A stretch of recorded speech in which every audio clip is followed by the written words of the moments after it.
Hello विद्यार्थी मित्रांनो, मी ऋषिकेश शेंडे तुमचं स्वागत करतो माझ्या यूट्यूब चॅनलमध्ये। आपल्याला आज खूप महत्त्वाचा टॉपिक बघायचा आहे ज्याचं नाव आहे मॉडर्न पिरियोडिक टेबल। याच्या आधी आपण डोबेनाइट ट्रेड्स बघितले, त्याच्यानंतर आपण न्यूलँड लॉ ऑफ ऑक्टेव्स बघितला आणि त्याच्यानंतर आपण मेंडेलीवचा पिरियोडिक टेबल बघितला। तर आपण एलिमेंट्सला क्लासिफाय करत होतो आणि हे क्लासिफाय करण्यासाठी जे वेगवेगळे सायंटिस्ट होते त्यांनी कशा प्रकारे क्लासिफिकेशन केलं हे आपण बघितलं। आज आपल्याला खूप महत्त्वाचं क्लासिफिकेशन बघायचं आहे ज्यालाच आपण म्हणतो मॉडर्न पिरियोडिक टेबल किंवा याचं दुसरं नाव आहे long form of periodic table. यालाच काय म्हणतो आपण? Long form of periodic table, long form of periodic table. आणि हा जो पिरियोडिक टेबल आहे हा आपल्याला दिलेला आहे हेनरी मोसले यांनी। काय नाव होतं सायंटिस्टचं? हेनरी मोसले। हेनरी मोसले यांनी आपल्याला हा पिरियोडिक टेबल दिलेला आहे, मॉडर्न पिरियोडिक टेबल। आणि यांचं म्हणणं काय होतं बघा, हेनरी मोसले यांनी काय काम केलं? एलिमेंट्सला अरेंज केलं in increasing order of atomic number. सर्वात महत्त्वाचं काय म्हणत आहो मी पहा, ही arrange elements in increasing order, elements in increasing order of their atomic numbers, सगळ्यात महत्त्वाचं आहे। कारण आतापर्यंत आपण बघितलं की डोबेनायर यांनी पण ॲटॉमिक मासचा वापर केला, त्यानंतर न्यूलँड्स यांनी पण ॲटॉमिक मासचा वापर केला, त्यानंतर जे मेंडेलीव होते त्यांनी पण ॲटॉमिक मासचा वापर केला।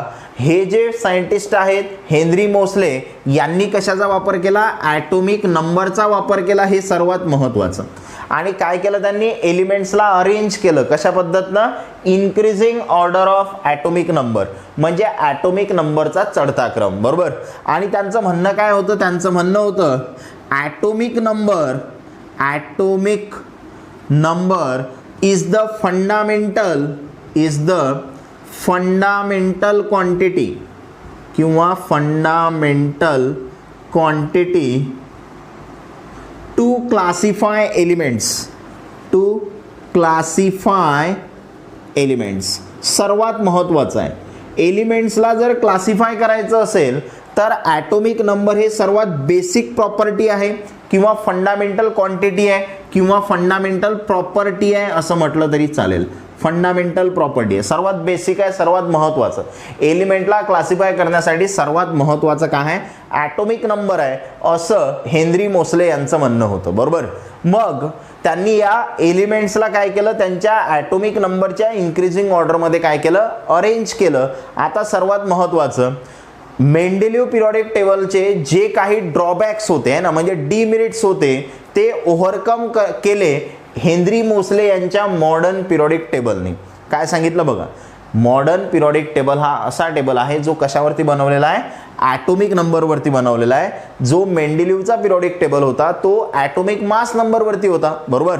मग मेंडेलीवच्या पिरियोडिक जे ड्रॉबॅक्स होते ते सर्व ड्रॉबॅक्स या मॉडर्न पिरियोडिक टेबलमध्ये भरून निघले असं म्हणणार आपण। म्हणजे कसं बघा, जसं आपण मेंडेलीवच्या पिरियोडिक टेबलमध्ये सांगितलं होतं की एक आहे कोबाल्ट आणि दुसरा आहे निकेल, या दोघांविषयी काहीतरी सांगितलं होतं।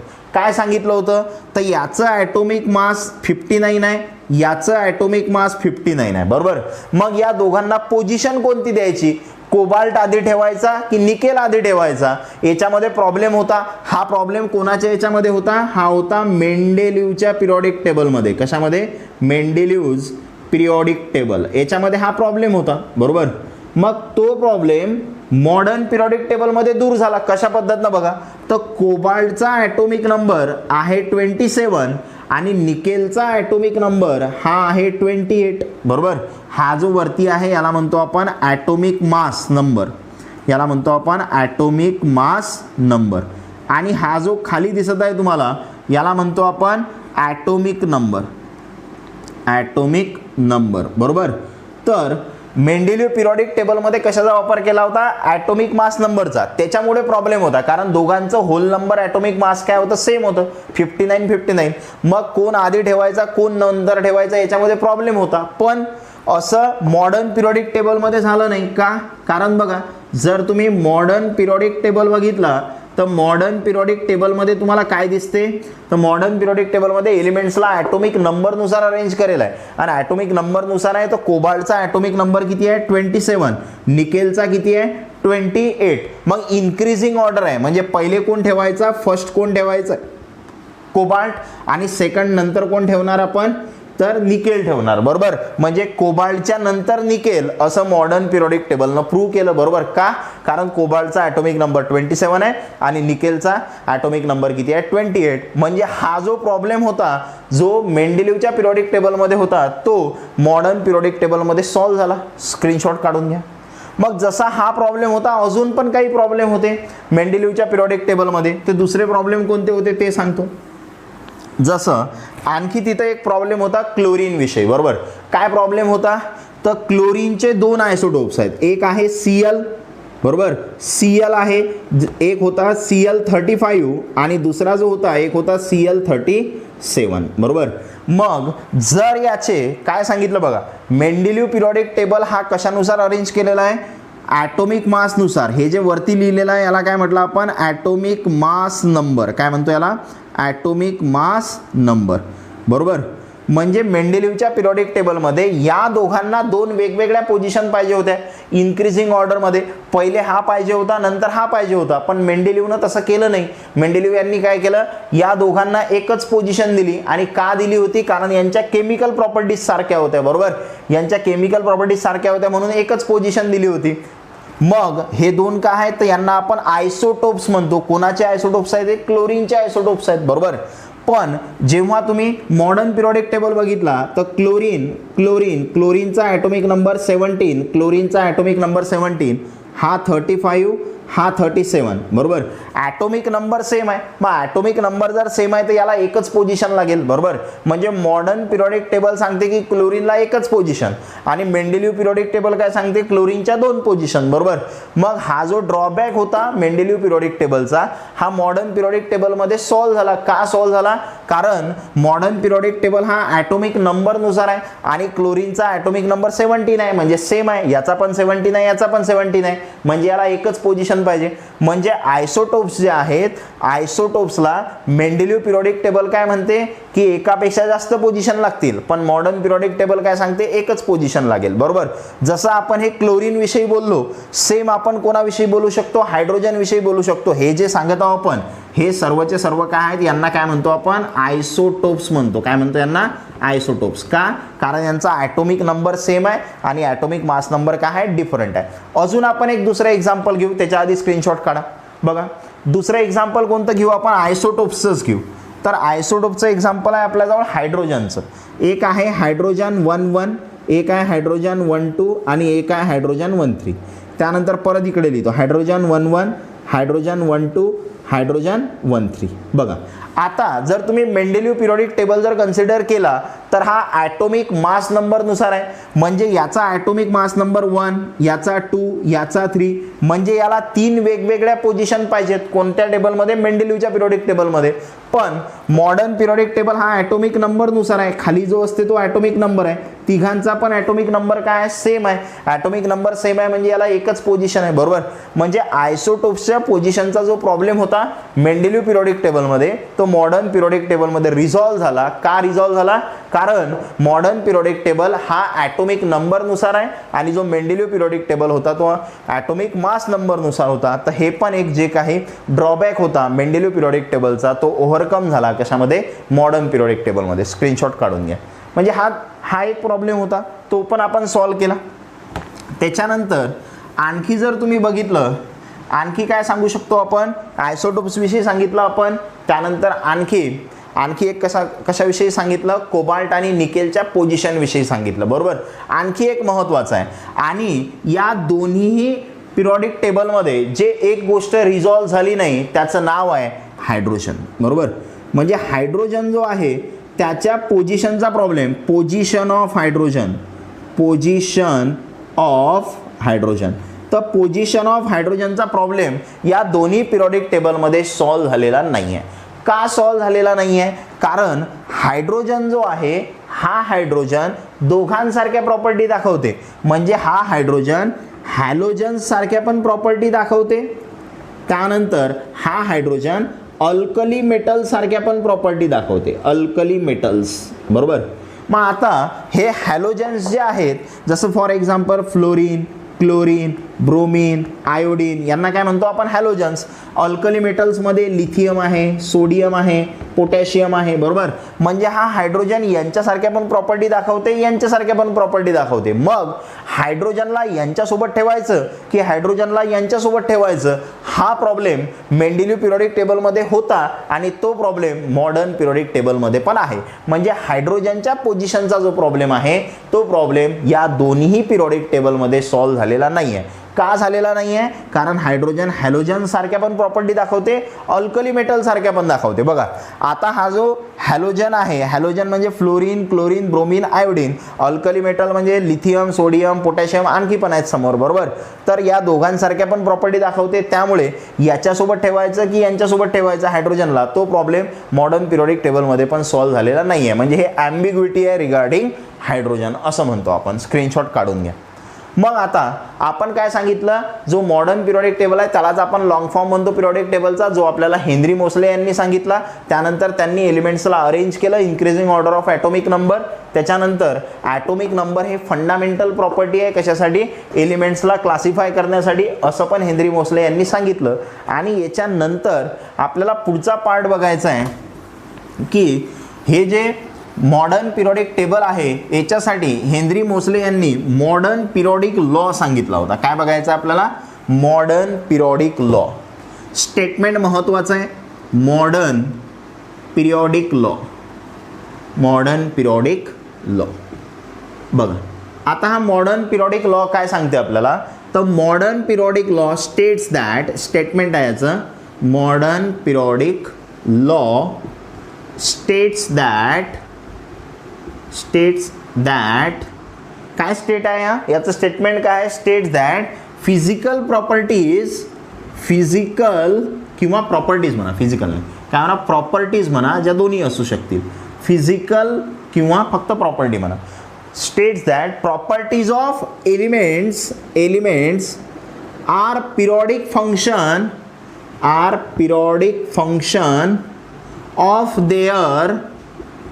of their atomic numbers, periodic function of their atomic numbers. तर मॉडर्न पिरियडिक लॉ हा तुम्हाला एक्झाममध्ये विचारू शकतात. तर स्टेटमेंट काय आहे मॉडर्न पिरियडिक लॉचं? तर modern periodic law states that properties of elements are periodic function of their atomic number. म्हणजे एलिमेंटच्या ज्या प्रॉपर्टीज आहेत त्या पिरियडिक फंक्शन आहेत. कशाचं पिरियडिक फंक्शन आहेत? त्यांच्या ॲटॉमिक नंबरचं. हा शब्द महत्त्वाचा आहे, ठीक आहे. म्हणजे जसा जसा ॲटॉमिक नंबर बदलणार तशा तशा एलिमेंटच्या प्रॉपर्टीज काय होतात? बदलतात. म्हणजे एलिमेंटच्या ज्या प्रॉपर्टीज आहेत त्या ॲटॉमिक नंबरवरती डिपेंड आहे. ॲटॉमिक नंबर जसा जसा बदलेल तशा तशा एलिमेंटच्या प्रॉपर्टी पण काय होतील? बदलतील. तर हा मॉडर्न पिरियडिक लॉ आहे. तर मेंडेलिव्ह पिरियडिक लॉ पण होता आणि मेंडेलिव्ह पिरियडिक लॉमध्ये चेंज काय होता? तर ॲटॉमिक नंबरच्या ठिकाणी तिथं ॲटॉमिक मास होतं. काय होतं? Atomic mass. म्हणजे स्टेटमेंट सेम, एक स्टेटमेंट केलं की दुसरं फ्री आहे त्याच्यावर, बरोबर. जर तुम्ही हे स्टेटमेंट प्रिपेअर केलं आणि ॲटॉमिक नंबरच्या ठिकाणी फक्त ॲटॉमिक मास टाकलं तर याला म्हणायचं, ॲटॉमिक मास टाकलं तर याला काय म्हणतो आपण? मेंडेलिव्हज पिरियडिक लॉ. तर याला काय म्हणतो आपण? मेंडेलिव्हज पिरियडिक लॉ. तर हा फरक आहे दोघांमध्ये. तर मॉडर्न पिरियडिक लॉमध्ये ॲटॉमिक नंबर हा शब्द आहे आणि मेंडेलिव्ह पिरियडिक लॉमध्ये ॲटॉमिक मास हा शब्द आहे. तर हा दोघांमधला फरक आहे. स्क्रीनशॉट काढून घ्या. म्हणजे आपण मॉडर्न पिरियडिक लॉ विषयी पण बघितला. आता याच्यानंतर पुढे बघायचं आपल्याला की जो मॉडर्न पिरियडिक टेबल आहे त्याचं स्ट्रक्चर कसं आहे, बरोबर. महत्त्वाचा प्रश्न आहे structure of modern periodic table. इथं लिहित आहो मी, काय लिहित आहो? Structure of modern periodic table, modern periodic table किंवा त्याची बघू आपण ब्लॉक डायग्राम. काय बघू आपण त्याची? ब्लॉक डायग्राम असं म्हटलं तरी चालते. ब्लॉक डायग्राम पाहू. बघा जर तुम्ही मॉडर्न पिरियडिक टेबल बघितला तर कसा दिसेल ते काढतो मी इथं. सर्वात आधी काय करतो मी, पहा अशी एक लाईन ओढतो इथं, त्यानंतर अशा पद्धतीनं हा उभा जो दिसते याला म्हणतो आपण कॉलम, बरोबर. याला काय म्हणतो, असा उभा असेल तर काय म्हणतो, त्याला कॉलम म्हणतो. त्याच्यानंतर जर तुम्ही बघितलं 1 2 अशा 3 रेषा ओढल्या मी आणि हे तिसरी रेष पुढे कंटिन्यू केली, बरोबर. त्याच्यानंतर आणखी खाली एक चौथी रेष, त्यानंतर हे पाचवी, त्यानंतर 1 2 3 4 5, त्यानंतर आणखी एक 6, त्यानंतर आणखी एक खाली ओढतो, किती झाल्या 7. म्हणजे आता काय केले मी बघा, अशा आडव्या ज्या रेषा आहेत ह्या तुम्हाला 7 दिसत आहेत, बरोबर. याला नंबर देतो मी. हा पहिला बॉक्स आहे 1, हा 2 3, हा जो आहे हा 4, हा 5, हा 6 आणि हा काय 7, बरोबर.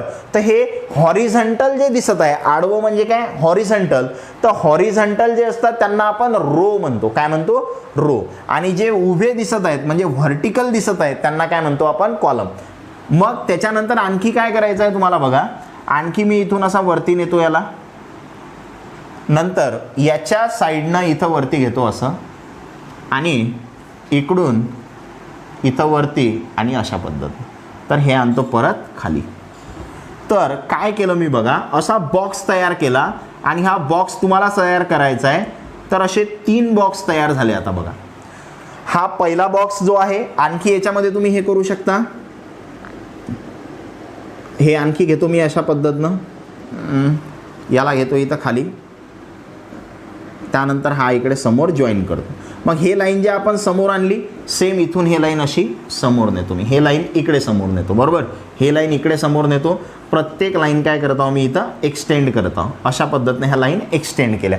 आता हे जर तुम्ही बघितलं तर तुम्हाला असे जे आडवेवाले आहेत त्यांना म्हणतो आपण हॉरिझॉन्टल रोज, हॉरिझॉन्टल रोज, हॉरिझॉन्टल रोज. आणि त्याचं नाव आहे, हॉरिझॉन्टल रोजलाच काय म्हणतो आपण, पिरियड म्हणतो. आणि असे पिरियड 7 आहेत मॉडर्न पिरियोडिक टेबलमध्ये. किती आहेत, 7. हा 1 2 3 4 5 6 7, 7 पिरियड आहे. त्यानंतर जे व्हर्टिकल कॉलम आहेत, व्हर्टिकल कॉलम, ते व्हर्टिकल कॉलम जे आहेत त्यांना आपण ग्रुप्स म्हणतो.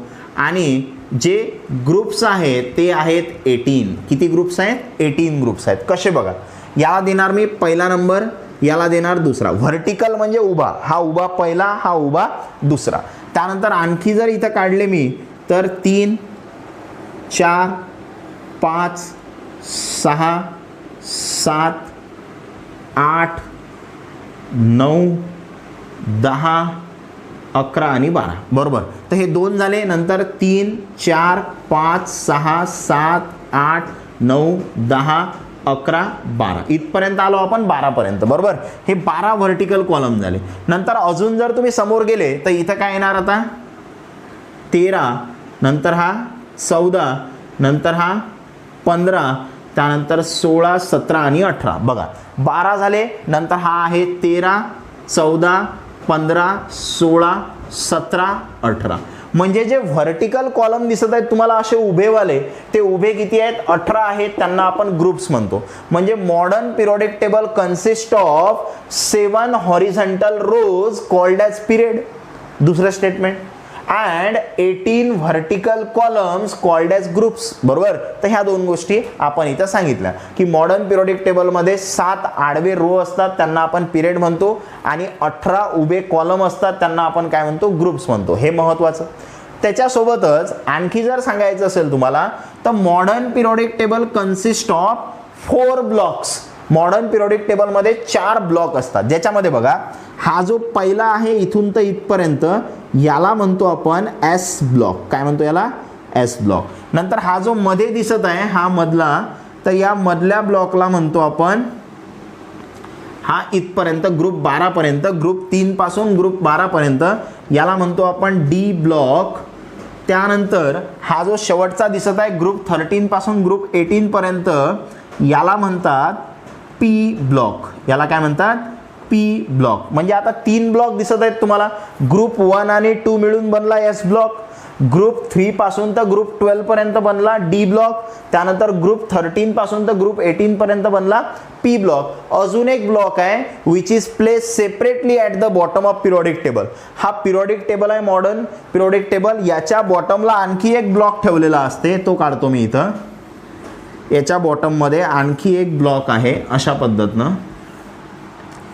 तर हा जो ब्लॉक आहे या ब्लॉकचं नाव आहे, इथं लिहितो मी समोर, याचं नाव आहे एफ ब्लॉक. काय नाव आहे याचं? F block. असा चौथा ब्लॉक आहे. आणि हा जो एफ ब्लॉक आहे, एफ ब्लॉक कंटेन 2 सिरीज. याच्या आतमध्ये 2 सिरीज असतात, ज्याच्यामधली एक जे सिरीज आहे तिचं नाव आहे लॅन्थॅनाइड सिरीज. एक जे सिरीज आहे तिचं नाव आहे लॅन्थॅनाइड सिरीज, आणि दुसरी जे सिरीज आहे तिचं नाव आहे ॲक्टिनाइड सिरीज. अशा 2 सिरीज असतात याच्यामध्ये. एफ ब्लॉकमध्ये 2 सिरीज असतात, एक लॅन्थॅनाइड सिरीज आणि एक ॲक्टिनाइड सिरीज. काय काय सांगितलं बघा. तर मॉडर्न पिरियोडिक टेबलमध्ये 7 हॉरिझॉन्टल रोज आहेत, त्यांना पिरियड म्हटलं. त्यानंतर 18 व्हर्टिकल कॉलम आहेत, त्यांना काय म्हटलं? ग्रुप्स म्हटलं. आडवे जे दिसतात ते पिरियड आणि उभे जे दिसतात ते काय आहेत? ग्रुप्स आहेत. याच्यानंतर modern periodic table consist of 4 blocks, S block, D block, P block and F block आहे ना. त्याच्यानंतर F block contain 2 series, lanthanide series and actinide series. F ब्लॉकमध्ये 2 सिरीज आहेत, लॅन्थॅनाइड सिरीज आणि ॲक्टिनाइड सिरीज. हे पण आपल्यासाठी महत्त्वाचं. अजून काय सांगणार बघा. आणखी तुम्हाला मॉडर्न पिरियोडिक टेबलच्या स्ट्रक्चरविषयी सांगायचं असेल तर हा जो एस ब्लॉक आहे, S block content metals. S ब्लॉकमध्ये सर्वचे सर्व काय आहेत? Metals. D block also content metals. F block also content metals. बघा, म्हणजे एस ब्लॉकमध्ये, डी ब्लॉकमध्ये, एफ ब्लॉकमध्ये तिघांमध्ये पण काय प्रेझेंट आहेत? मेटल्स प्रेझेंट आहेत. बरोबर. त्याच्यानंतर पी ब्लॉक कंटेन मेटल्स, त्यानंतर नॉन मेटल्स अँड मेटॅलॉइड्स. सर्वात महत्त्वाचं म्हणजे पी ब्लॉकमध्ये मेटल्स पण असतात, नॉन मेटल्स पण असतात आणि मेटॅलॉइड्स पण असतात. सर्वात महत्त्वाचं एस ब्लॉकमध्ये, डी ब्लॉकमध्ये, एफ ब्लॉकमध्ये या 3 ब्लॉकमध्ये फक्त मेटल आहेत, आणि पी ब्लॉकमध्ये मेटल्स पण आहेत, नॉन मेटल्स पण आहेत आणि मेटॅलॉइड्स पण आहेत. याच्यासोबतच हा जर ब्लॉक तुम्ही बघितला तर या ब्लॉकमध्ये एक झिगझॅग लाईन दिसते. तर त्या झिगझॅग लाईनच्या, आता त्याच्यासाठी इथं एक इमेज येणार, त्या इमेजवरती बघजा तुम्ही. तर तो जो एक झिगझॅग लाईन जे आपल्याला दिसत आहे ते झिगझॅग लाईन म्हणजे काय? अशा पद्धतीनं. झिगझॅग म्हणजे नागमोडी म्हणतो आपण त्याला, अशा पद्धतीनं. बरोबर. सरळ नाही आहे. तर हे जे झिगझॅग लाईन आहे इथं काढतो मी, हे अशी झिगझॅग लाईन. तर हे झिगझॅग लाईन काय इंडिकेट करते की त्या झिगझॅग लाईनच्या बॉर्डरला कोण प्रेझेंट आहे? तर त्याच्या बॉर्डरला म्हणजे त्याच्या आजूबाजूला, समजा हे झिगझॅग लाईन आहे समजा, तर इथं या बाजूला हे बॉर्डर आहे ना, या बॉर्डरच्या आजूबाजूला जे आहे ते मेटॅलॉइड्स आहेत. बरोबर. झिगझॅग लाईनच्या बॉर्डरला कोण प्रेझेंट आहेत? मेटॅलॉइड्स प्रेझेंट आहेत. त्यानंतर झिगझॅग लाईनच्या लेफ्ट साईडला मेटल्स प्रेझेंट आहेत आणि झिगझॅग लाईनच्या राईट साईडला नॉन मेटल्स प्रेझेंट आहेत. काय काय सांगितलं बघा, महत्त्वाचं आहे. याचा तुम्ही स्क्रीनशॉट काढून घ्या आधी. आता हे रफ करतो मी. काय सांगितलं पहा, इथं जे झिगझॅग लाईन आहे, झिगझॅग लाईन, तर या झिगझॅग लाईनच्या लेफ्ट साईडला कोण आहेत? मेटल्स आहेत. त्यानंतर झिगझॅग लाईनच्या राईट साईडला नॉन मेटल्स आहेत. त्यानंतर झिगझॅग लाईनच्या बॉर्डरला काय आहेत? मेटॅलॉइड्स आहेत. हे सर्वात महत्त्वाचं. झिगझॅग लाईनच्या लेफ्ट साईडला मेटल्स, राईट साईडला नॉन मेटल्स आणि बॉर्डरला काय आहेत? मेटॅलॉइड्स आहेत. महत्त्वाचं आहे, लक्षामध्ये तुम्हाला ठेवायचं आहे. तर अशी झिगझॅग लाईन आहे. म्हणजे पी ब्लॉकमध्ये मेटल पण आहेत, नॉन मेटल पण आहेत, मेटॅलॉइड पण आहेत. एस ब्लॉकमध्ये फक्त मेटल आहेत, डी ब्लॉकमध्ये फक्त मेटल आहेत आणि एफ ब्लॉकमध्ये पण काय आहेत? फक्त मेटल्स आहेत. स्क्रीनशॉट काढून घ्या. मग आता याच्यानंतर आणखी तुम्ही याच्यामध्ये काय सांगू शकता? जर तुम्ही बघितलं तर जो एस ब्लॉक आहे त्याची सुरुवात कुठून कुठपर्यंत होते? हा 2 नंबर, हा 5, 6, 7, हा 8. बघा, जर एस ब्लॉक म्हटलं तर कोणकोणता ग्रुप आहे याच्यामध्ये? तर एस ब्लॉकमध्ये काय असते? Group 1 and group 2. महत्त्वाचं आहे. एस ब्लॉकमध्ये काय असते? ग्रुप 1 आणि ग्रुप 2 असते. डी ब्लॉकमध्ये काय असते बघा? डी ब्लॉकमध्ये काय असते? Group 3 to group 12. बरोबर. तर डी ब्लॉक कुठून कुठपर्यंत आहे? ग्रुप 3 पासून तर ग्रुप 12 पर्यंत. 3 to 12 म्हणजे काय? हे मधामधले सर्व झाले त्याच्यामध्ये. बरोबर. आणि एस ब्लॉकमध्ये ग्रुप 1 and 2. एस ब्लॉकमध्ये 2च ग्रुप आहेत, ग्रुप 1 आणि ग्रुप 2. त्यानंतर आणखी आहे आपल्याकडे पी ब्लॉक. तर पी ब्लॉक कुठून कुठपर्यंत आहे बघा? तर पी ब्लॉक कुठं आहे, ग्रुप 13 पासून तर ग्रुप 18 पर्यंत, म्हणजे काय येणार group 13 to group 18, group 13 to group 18. हा कोणता ब्लॉक आहे, पी ब्लॉक आहे. हे पण आपल्यासाठी महत्त्वाचं, डी ब्लॉक माहीत झाला, पी ब्लॉक माहीत झाला. आणि जो एफ ब्लॉक आहे, या एफ ब्लॉकमध्ये दोन सिरीज आहेत. कोणकोणत्या, एक आहे लॅन्थॅनाइड अँड ॲक्टिनाइड, लॅन्थेनाइड अँड ॲक्टिनाइड सिरीज, अशा दोन सिरीज आहेत कशामध्ये, एफ ब्लॉकमध्ये. हे पण आपल्यासाठी महत्त्वाचं आहे, याचा स्क्रीनशॉट काढून घ्या. बघा मग आता ह्या बेसिक गोष्टी आहेत. एस ब्लॉकमध्ये कोणते ग्रुप आहेत, डी ब्लॉकमध्ये कोणते आहेत, पी मध्ये कोणते आहेत आणि एफ ब्लॉकमध्ये कोणते आहेत. तर ह्या बेसिक गोष्टी ज्या होत्या ते सांगितल्या तुम्हाला. त्याच्यासोबतच आणखी यांना काही नावं पण आहेत, ते नावं पण तुम्हाला ध्यानामध्ये ठेवायचे आहेत. बघा कोणते नावं आहेत, तर याच्यामध्ये जो ग्रुप 1 आणि 2 आहे, बरोबर, जो ग्रुप 1 आणि ग्रुप 2 आहे, ग्रुप 1 अँड 2, तर यांना आपण म्हणतो अल्कली मेटल्स. काय म्हणतो यांना, अल्कली मेटल्स. ग्रुप 1 आणि ग्रुप 1 नाही, फक्त ग्रुप 1 मध्ये जे आहेत त्यांना म्हणतो आपण अल्कली मेटल्स. त्यानंतर ग्रुप 2 मध्ये जे आहेत त्यांना म्हणतो आपण अल्कलाइन अर्थ मेटल्स. महत्त्वाचं आहे, ग्रुप 2 मध्ये आहेत अल्कलाइन अर्थ मेटल्स. ग्रुप 1 मध्ये जे एलिमेंट्स आहेत ते अल्कली मेटल्स, ग्रुप 2 मध्ये जे आहेत ते अल्कलाइन अर्थ मेटल्स. त्यानंतर ग्रुप 3 पासून तर 12 पर्यंत म्हणजेच काय, डी ब्लॉक. तर डी ब्लॉकमध्ये जे आहेत त्यांना म्हणतो आपण ट्रान्झिशन मेटल्स. काय म्हणतो त्यांना, ट्रान्झिशन मेटल्स किंवा एलिमेंट्स, ट्रान्झिशन मेटल्स. त्यानंतर हा जो खालचा आहे एफ ब्लॉक, या एफ ब्लॉकमध्ये जे आहेत त्यांना म्हणतो आपण इनर ट्रान्झिशन मेटल्स.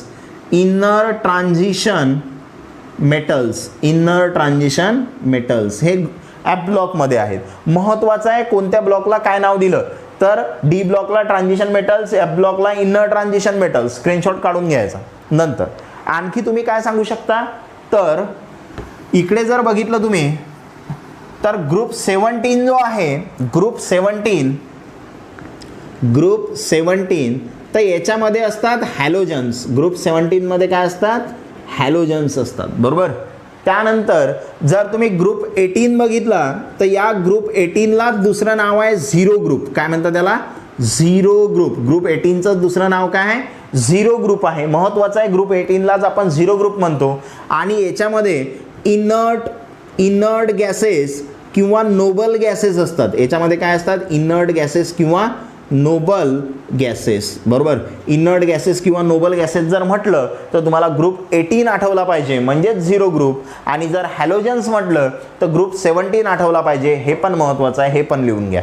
बघा तर ह्या बेसिक गोष्टी ज्या होत्या त्या मी सांगितल्या तुम्हाला कशाविषयी, तर हे 4 ब्लॉक्स आहेत पिरियॉडिक टेबलचे. याच्यामध्ये काही ग्रुप्स आहेत, किती आहेत, 18 आहेत. पिरियड आहेत ते किती आहेत, 7 आहेत. तर ह्या बेसिक गोष्टी होत्या. आणखी पण आपल्याला मॉडर्न पिरियॉडिक टेबलमध्ये आणखी पण काही गोष्टी बघायच्या आहेत, जसं याच्या आतमध्ये कोणकोणते एलिमेंट्स असतात ते आपल्यासाठी महत्त्वाचं आहे. त्याच्यानंतर आणखी इथं तुम्हाला एक ध्यानामध्ये ठेवायचं आहे, एक्झाममध्ये क्वेश्चन येऊ शकतो, draw block diagram of periodic table. जर ब्लॉक डायग्राम ड्रॉ करायला सांगितली तर तुम्हाला ही जे डायग्राम मी काढलेली आहे इथं, ही डायग्राम तुम्हाला ड्रॉ करायची आहे. याला ब्लॉक डायग्राम म्हणतो आपण मॉडर्न पिरियॉडिक टेबलचं. आणि जे स्ट्रक्चर होतं ते स्ट्रक्चर पण मी काय केलं इथं एक्सप्लेन केलं. आणखी पुढच्या लेक्चरमध्ये आपण मॉडर्न पिरियॉडिक टेबलच कंटिन्यू करू, आणखी काही गोष्टी याच्याविषयी जाणून घेऊ. तोपर्यंत